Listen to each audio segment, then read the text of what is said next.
प्रयागराज में 13 जनवरी से महाकुंभ शुरू हो रहा है। इस बीच देश भर में साधु संतों और अखाड़ों का महाकुंभ में पहुंचना शुरू हो गया है। इसी क्रम में एक बेहद हैरान करने वाली घटना सामने आई है।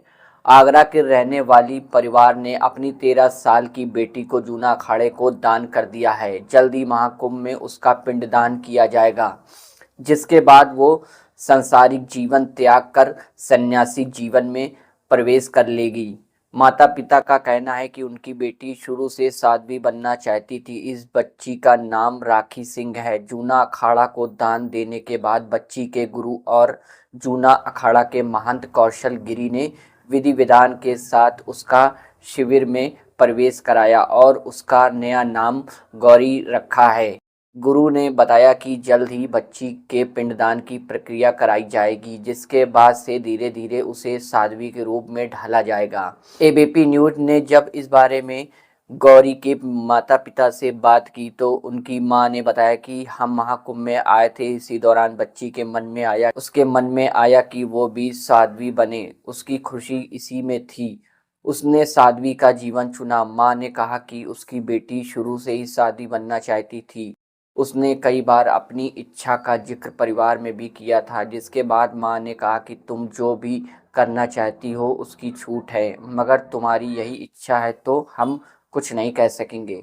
जूना अखाड़ा के शिविर में शामिल होने के बाद गौरी उर्फ राखी ने कहा कि उसका बचपन से ही पूजा पाठ में बहुत ज़्यादा मन लगता था। साध्वियों को देखकर उसका मन भी करता था कि वो भी साध्वी बने।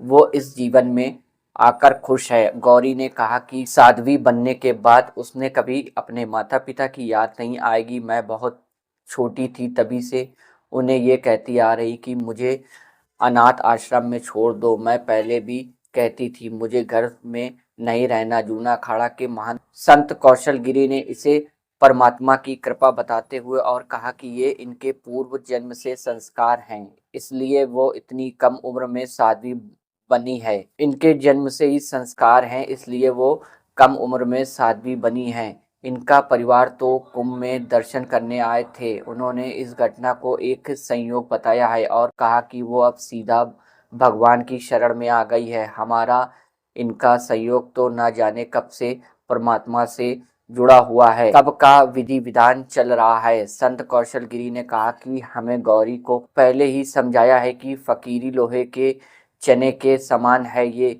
जितना सरल दिख रहा है उससे कहीं ज़्यादा कठिन है, लेकिन उसका कहना है कि चाहे कितनी भी कठिनाई आए मुझे इसके साथ ही रहना है। धीरे धीरे इनका साध्वी के जीवन में प्रवेश होगा, इनका पिंडदान होगा और जो भी विधि विधान है उसे पूरा किया जाए।